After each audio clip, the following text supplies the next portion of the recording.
4 times a year, a bunch of rich dudes meet up. And instead of virtue signaling about the impact we want to make, we talk about what we all really want.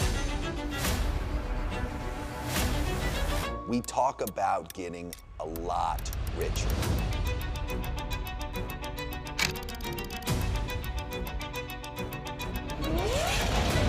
And there's people from all different income ranges that come here. The lowest is $100K a month, but there's few and far between of those guys. We get a lot of guys that join in, typically around $200 to $400K a month. There's guys that join in already over $1 million a month.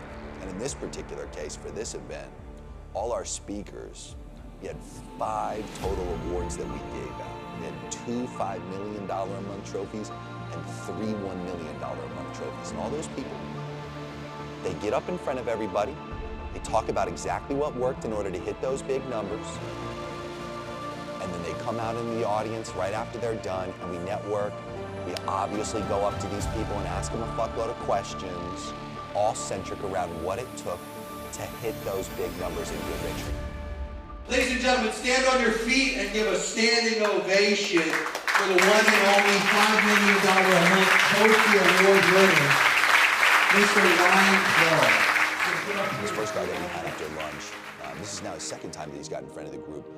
We call him a group friend. His name's Ryan Clogg. Ryan, with his company that he co-owns, Warrior Babe, got the opportunity to have a $5 million a month trophy. So he got up in front of us, talked about, at the time, which respectfully at the time you're watching this video is probably a lot more than this, he had cleared about 80 million in that company, had done obviously 5 million a month, had grown it rapidly, and he just naturally got up in front of us and shared lessons of what it took to get there, some of what he was dealing with at that level. And as a group, of course, we found that very valuable. Last time I was up here, I shared that we were at 80.3, and then since then we're now at 91.6.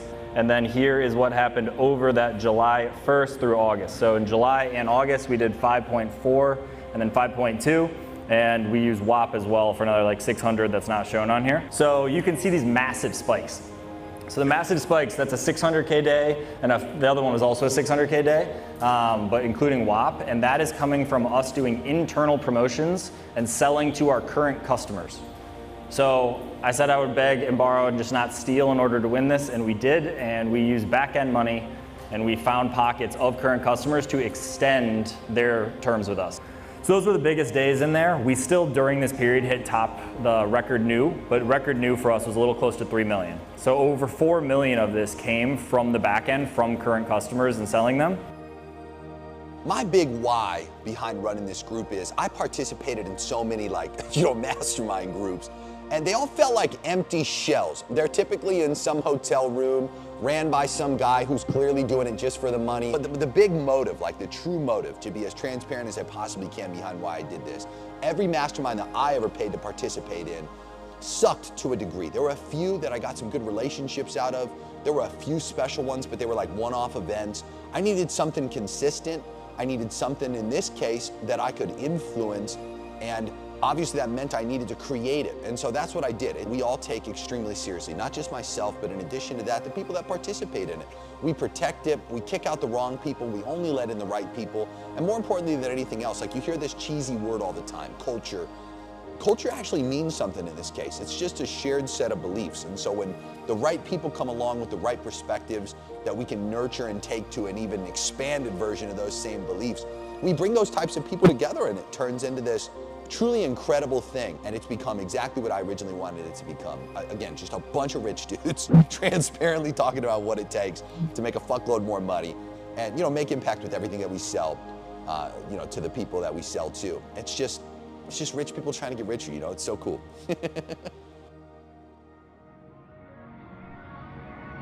Yeah, so our next speaker, he flew all the way in from Australia, and we actually have several Australians. I think we're up to 8 now in the group.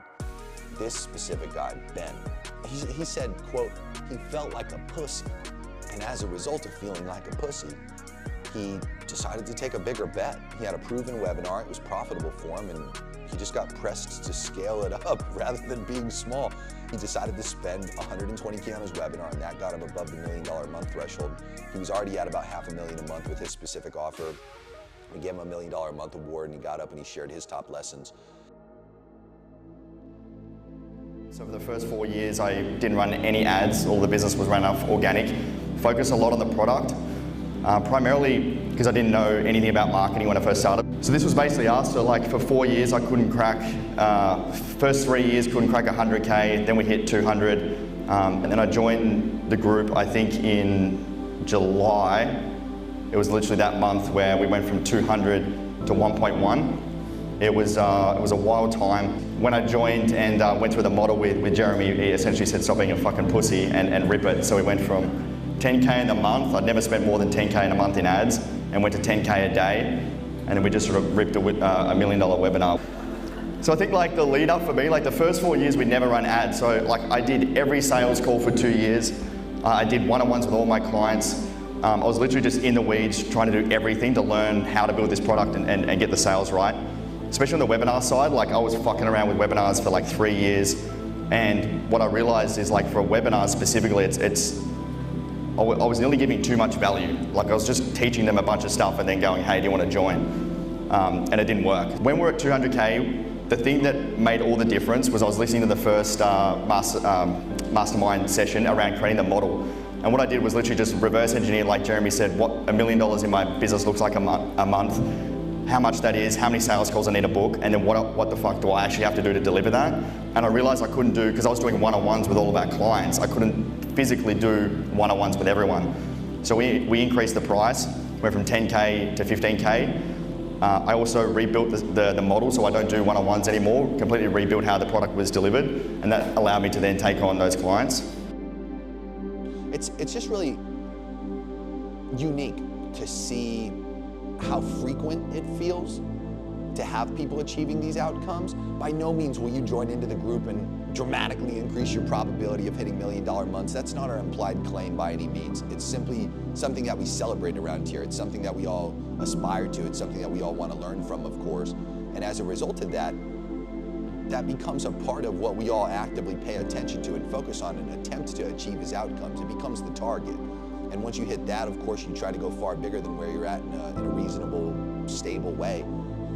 But it's become such a common occurrence in this, it's become such a common thing here to have these people get up on stage in front of us, and it's growing at a pace that is like the types of people that have the probabilities to hit those numbers. It's a very specific type of person. And it's a very specific type of business, and it's a very specific type of like risk profile and conditions that have to be met to ever have those things be the case. And for it to happen as commonly as what it feels like it does within this particular group normalizes it. Okay, so the next speaker that gets up here, first of all, literally one of the most articulate people I've ever heard in my life. This is one of the most well-spoken men ever. And I deeply admire his ability to do any kind of speaking, whether it's on a one-to-one level or just talking in front of the group in this particular case. And this is both an Inner Circle member and currently a consulting deal of ours. Guy's doing a big challenge, and he had $1 million a month through a combination of challenge funnels, call funnels. I believe, if I'm not mistaken, he's also doing webinars. Moral of the story, we had Carlton get in front of us, and we also had Jared. They talked about all of the intimate details of what it took to hit that big number, get their award. Our Instagram channel started to grow when we had School of Hard Knocks run into me when I was in Beverly Hills sitting inside of my Ferrari, and that video went to 100 million views. Shortly after that, I had rappers and ball players and all types of entertainers reaching out to us, and our business grew even more. In 2022 was when I did my first challenge business. I had never done a 5-day challenge before, but I got connected with an entrepreneur named Nehemiah Davis, who lives out in Atlanta, and he taught me the entire challenge business. And so I was able to bum his sales team off of him, get all the SOPs, learn everything. And after we cracked $1 million on my very first challenge, I had the playbook and I started running my own challenges. But the issue is that I never hit $1 million months without it just being me.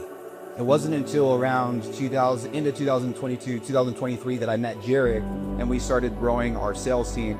And now our sales team is upwards to about 8 or 9 employees. And now we're finally hitting $1 million months. today I feel we are in a bit of a trust recession, and I think people are just looking to trust people, not necessarily an institution anymore. Okay, that looks like consistency, authenticity, and proof. And in this environment, just what Carlton said, buyers are looking for ways to trust you guys online, right? I think Jeremy's exercise with ChatGPT was a great one. And so really what we're trying to do is walk them to their yes and engineer their consent. There are a specific set of characteristics, mainly related to risk, player concentration in your teams and organizations, the type of offers that you got, how fast they accomplish whatever they're set out to accomplish is really just dictated by the speed in which they solve problems, more so than almost anything else.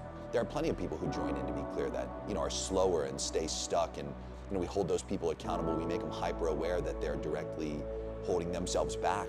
And when they're around people who are just moving at fucking light speed, it feels like, compared to the turtles naturally start to go a little faster. You start to see the pattern. You start to recognize there's just a common set of characteristics amongst the highest earners in the group that truly do the most and get the most out of their businesses. Longtime Inner Circle members Mason and Sanjay got in front of us and they told their story of transitioning from organic to paid, going through the trials and tribulations that come along with that journey, and like I said, that layer of problems that they had to rapidly solve for. And they made it to the first step finish line and got that $1 million a month trophy. And it's always awesome to see people that have been in the group for a while, go through it at whatever pace it takes to hit those big numbers and achieve these outcomes. I was a 24-year-old kid making like 400 grand a month profit. And I was like, why would I need to grow? What is the point? Why would I grow? There's no point running ads. There's no point in trying to do anything bigger. I'm chilling. I'm flying private. I have like 500 grand in watches. I had a cool car. I was chill. And then got a little bit lazy with organic end of 24, and shit just started not working anymore. It was pulling teeth trying to get a sale. So we went through like cruising at like 500 or 600 grand a month to like 3-ish $100K a month. And then by beginning of 2025, we were like, okay, something's not working. I'm gonna like run out of cash. It was very humbling. And it wasn't fun. Like, you're losing sales guys. And so I actually went out to lunch with Uncle Jay. So I think he sensed something was wrong inside of the business. And he was like, hey, listen, here's what you gotta do. You gotta change up the offer. You gotta put your dick on the line and start running some ads. And you have to treat this like a real business and not just like a thing that you sell in Instagram stories. That's not what a business is. That's not what a good info business should look like. So we did. February, we switched it up. So we pulled ourselves from the trenches. We went from 198 in February to 350 something in March to 650 in April, and then again in May. And then June was 750, July was 850, and then August was just under 1.1. Going bigger and shooting for like $1 million months, does it even really require more work or more effort? It's just playing a different game. So like, I'd argue that you're working probably like a bit more, but not like load more than. No, the credit card's working harder, but my workload is the same. It's just different inputs. So yeah. That instead of just putting all of your eggs into organic basket and just hoping and praying that everything goes the right way, you buy back a lot of control. And obviously, like, the stakes are a little higher because you have money coming on the card every day. But it's not necessarily harder. It's just different input. One of the coolest things about helping rich people get a lot richer is the impact that they can go out there and make. I deeply believe in the power of rich people. I believe that rich people are the most important people on earth when it comes to the impact they can create. Because money, this is what's ignored by almost all people who don't regard money as something that is the most important thing, which is they start to capitulate to this idea that the other things are important, and in reality, the money influences the other things that are important and the extent in which you can do the other things. That includes all the philanthropic things, all the things you're empathetical about doing. Every single individual thing that you go out there and choose to do in life is directly correlated to the amount of revenue that you have or that you don't have. The cool thing about Josh, he has really, really high standards, and he can take overly complex problems, circumstances, software situations, sales team problems, dilemmas, solutions, scaled and at a smaller level, and break down what this group needs to know in order to go bigger. Very grateful for Josh and you know, the value that he shares with us from all his lessons that he's learned as a sales manager and as a salesperson over the years. So get a sneak peek of this one. Really try to think of what am I actually talking about? And what I'm talking about is driving money, driving revenue through your actual sales systems. And so I felt remiss, and I felt like I was not fully servicing you guys if I just talked about like the actual technical CRM stuff, because the truth is there is so much more we do to get the output out of the CRM. And so I'm going to go over some of those things, because the reality is most people think if I just had that document, I'd be done. And listen, there's a lot of people that pay upwards of $50,000 to get the Ferrari engine of CRMs, and it still doesn't really do anything for them, because there's a lot more to driving results with it. And what it really takes to be successful with your CRM systems, it is a robust configuration. That's where it starts. You need very detailed and thorough process documentation, because it changes a lot. You're constantly optimizing. You have to know when things break, how to optimize them. You need a RevOps resource, right? Not only does my director of sales operations spend a ton of time in the CRM, but we also have a head of CRM, and that is a full-time position, multiple six figures. All this person does is live in CRMs, right? You also need the training with it, the playbooks, the management motions, the auditing, and honestly, you have to build a culture around these types of systems to get your sales reps to do it. Look, so if you're considering joining into this, let me tell you this in a very no bullshit, transparent way. We increase the friction consistently, which simply means that we add more criteria in order to qualify. We vet even harder, because simply put, as I transparently told you, our churn rate is extremely low. Our retention rate is extremely high. People join in and they stay in because we're really good at our job of getting people more results. And I can't stress enough, if you want the opportunity to join, the sooner that you take the action, the less you'll pay, I assure you of that, because we crank that fucking price all the time as one of the levers that we pull in an attempt to just slow down the demand. But what that does in turn is it makes even richer people join in, and it deters the people that are at a smaller level. So no matter what level you're at, there are, of course, qualifiers to join in. By level, I mean you're at the floor of $100K a month, or again, you have no real ceiling. We have guys join in all the time that are a couple $1 million a month already and are looking to tack on that next $1 million a month, do the lessons they can learn and the risks that they can take to attempt to do that. But I really appreciate you watching even just this video in itself. My whole channel here on YouTube is dedicated to helping rich people get richer and talking about $1 million months transparently, and you know, the clients and their lessons that have been there and done that. So go out there, take action, get richer, subscribe to the channel at the very least, go check out some of my other videos, and consider applying if you think that this might be a great opportunity for you. Talk soon.